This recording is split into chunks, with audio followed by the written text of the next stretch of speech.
اور اس میں میڈیا کے لوگ بھی شامل ہیں، وہ سب انہوں نے ایکا کر لیا کس کے خلاف؟ سپریم کورٹ آف پاکستان کے خلاف۔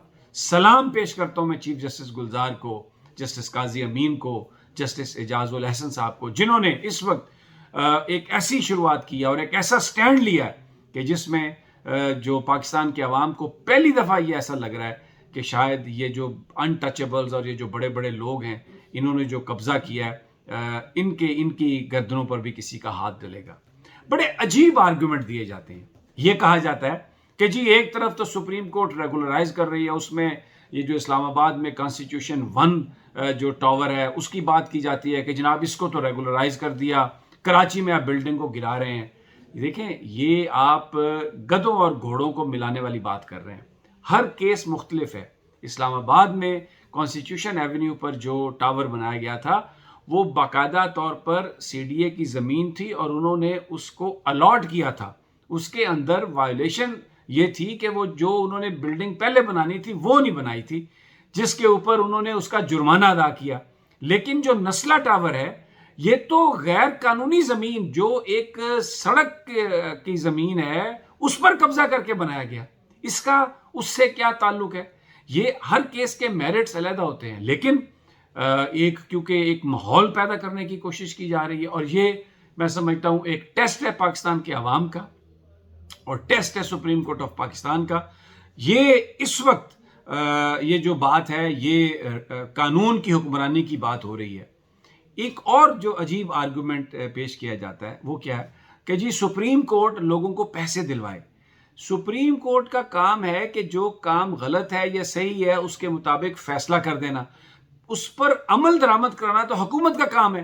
یہ جو معاوضہ دلوانے والی بات ہے یہ تو سندھ گورنمنٹ کی رسپانسبلٹی ہے کہ وہ ایک غلط کام ہوا جس کی سپریم کورٹ نے تصحیح کی، جس کو سپریم کورٹ نے وہ جو عوامی پلاٹ ہے اس پر قبضہ ختم کرانے کی بات کی۔ تو بھائی وہ جس نے بنایا، جس نے اس کی اجازت دی، جس نے سرکاری زمین پر ناجائز قبضے کو قانونی بنانے کی بات کی، وہ تو سندھ گورنمنٹ اس کو پکڑے اور سندھ گورنمنٹ اس بندے کی، اس بلڈر کی پراپرٹی پکڑ کے اس کو کنفسکیٹ کر کے ان لوگوں کو جنہوں نے یہ پلاٹ خریدے ان کو پیسے دے۔ لیکن وہ یہ کیا کہہ رہے ہیں کہ یہ کام بھی سپریم کورٹ ہی کرے۔ یعنی یہ ایک عجیب ملک ہے کہ ایگزیکٹو کہہ رہی ہے سپریم کورٹ سے کہ جو ہم نے بے ایمانی کی جس کی آپ کریکشن کر رہے ہیں اس کا معاوضہ بھی آپ دلوائیں۔ ایک نہایت ہی یہ افسوسناک صورتحال ہے، اور یہ کوئی نہیں سوال کر رہا، یہ کوئی نہیں پوچھ رہا کہ جناب یہ جو غیر قانونی قبضہ کیا گیا یہ کس کی اجازت سے کیا گیا، یہ کون سی جماعت نے این او سی دیا گیا۔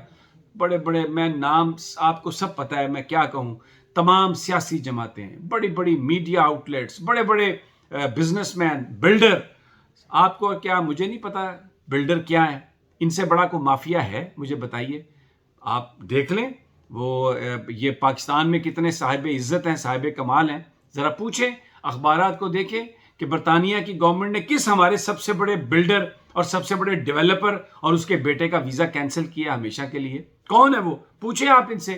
ان سب کے فائنینسر، ان سب کے فنڈر، یہ سارے کے سارے، اور یہ بلڈر ایسوسی ایشن، یہ بیسیکلی یہ سب سے بڑا مافیا ہے اس ملک کا۔ جو آدمی غریب آدمی ہے، آپ گھر بنانے کے لیے جائیں کسی بلڈر کے پاس، جو ناقص استعمال وہ سامان کرتے ہیں، یہ جو بنے ہوئے گھر آپ لیں، بعد میں لوگوں کو سب کچھ نیا اس میں لگانا پڑتا ہے، پیسے لیتے ہیں، کھاتے ہیں، سرکار کی زمین کو لوٹتے ہیں۔ اور یہ جو بلڈر مافیا آج یہ کہہ رہا ہے کہ جناب آپ ان کو پکڑیں جنہوں نے یہ زمین الاٹ کی۔ مجھے اور آپ کو پتا ہے کہ ان کو یہ پتا تھا کہ یہ غیر قانونی زمین تھی، پیسے دے کے، رشوت دے کے انہوں نے سب سے پہلے وہ اپنے نام الاٹ کروائی، اور اب یہ چاہتے ہیں، اب یہ اپنے آپ سے توجہ ہٹانے کے لیے کہتے ہیں کہ جناب آپ پہلے ان کو سزا دیں۔ اور پھر ساتھ میں یہ کہا جاتا ہے کہ جی بہت سارے معاملات جو میں نے پہلے جیسے آپ کو کانسٹیٹیوشن 1 کی بات کی کہ جی وہ ریگولرائز ہو گیا تھا تو اس کو بھی ریگولرائز آپ کر دیں۔ اس کا مطلب یہ ہے کہ اگر سپریم کورٹ اگر یہ کام سپریم کورٹ کرتی ہے یا کسی طریقے سے اس کو ریگولرائز کسی دباؤ کی وجہ سے کیا جاتا ہے تو اس کا مطلب یہ ہے کہ اس ملک کو آپ نے اس قبضہ مافیا کے ہاتھ بیچ دیا، اس کو گروی رکھ دیا۔ آج کے بعد پھر کوئی بھی جگہ جہاں پر بھی یہ چاہیں گے پلاٹ پر قبضہ کریں گے، فلیٹ بنائیں گے، اور اس کے بعد کہیں گے کہ یہ جناب ہمیں فائن کر دیں، ہم آپ کو ریگولرائز اس کو کر دیں اور ہم آپ کو اس کی فیس دیتے ہیں۔ سپریم کورٹ نے اصولی موقف لیا اور میں آپ کو یہ عرض کرنا چاہتا ہوں کہ پاکستان کے عوام ان کے ساتھ ہیں.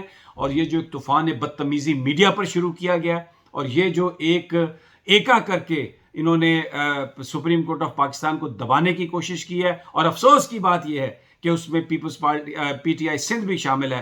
وزیر اعظم صاحب آپ تو قانون کی عملداری کی بات کرتے تھے, لوگ بھی آپ کے ساتھ اسی لیے ہیں کہ آپ قبضہ مافیا کے خلاف ہیں. آپ کی تو اپنی جماعت میں قبضہ مافیا کے لوگ آ گئے ہیں. آپ ان کو لگام دیں اور یہ فیصلہ کریں. اور سندھ, میں تو سمجھتا ہوں کہ سندھ حکومت کو کڑے ہاتھوں لینا چاہیے, اس لیے کہ یہ اس وقت جو کچھ ہو رہا ہے یہ ایک ٹوپی ڈرامہ کیا جا رہا ہے. پولیس کے ساتھ مل کر ہنگامے کی سچویشن پیدا کی جا رہی ہے, پھر میڈیا پہ اس کو دکھایا جا رہا ہے تاکہ ججز کو ڈرایا دھمکایا جا سکے, تاکہ سپریم کورٹ کو انفلوئنس کیا جا سکے. لیکن مجھے یقین ہے کہ چیف جسٹس گلزار اور پوری supreme court, justice Ijaz ul Ahsan صاحب اور جسٹس قاضی امین صاحب, یہ بالکل اس معاملے میں کوئی نرمی نہیں دکھائیں گے. اور ایک آخر میں بڑی ایک عجیب بات ہے کہ جی سپریم کورٹ کوئی بینچ بنائے اور اس کا کوئی فیصلہ کرے. اور بھائی سپریم کورٹ نے تو فیصلہ کر دیا, یہ جو 3 ممبر بینچ ہے, معزز بینچ نے فیصلہ کر دیا. اب تو اس فیصلے پر عمل درآمد کرنے کی ضرورت ہے. دوبارہ کون سا فیصلہ؟ اس کا مطلب تو یہ ہے کہ جو فیصلہ آپ کے حق میں آئے آپ اس کو قبول کریں گے, اور جب تک آپ کے حق میں فیصلہ نہ آئے آپ یہ کہتے رہیں گے کہ بینچ بنائیں بینچ بنائیں بینچ بنائیں. انتہائی ایک افسوسناک اور مایوس کن صورتحال. اور یہ on the part of media, on the part of political parties, اور یہ سیاستدان اور میڈیا مل کے یہ جو پریشرائز کرنے کی کوشش کر رہا ہے مافیا کے ساتھ, اور یہ سارے جو بلڈر اور یہ جو سارے ڈیولپر اور یہ جو سارا پورشن مافیا کے لوگ ہمیں ٹی وی پہ نظر آ رہے ہیں. باقاعدہ کوئی پاکستان کے مسائل کی بات نہیں ہو رہی, ایک نسلہ ٹاور کو بچانے کی بات ہو رہی ہے, کیونکہ ان کو یہ سمجھ آ گئی ہے کہ یہ تو پورے کراچی پر قبضہ ہے. ہر طرح کے جو ہے نا رفائی پلاٹس پر انہوں نے قبضہ کیا ہوا ہے. اب اگر ایک گرے گا تو سارے گریں گے, اور اگر سارے گریں گے تو کراچی کے عوام کو سکون ملے گا اور کراچی میں ناجائز تجاوزات کا خاتمہ ہوگا. اجازت دیجیے, اگلی ویڈیو میں جلد ملاقات ہوگی. اللہ نگہبان.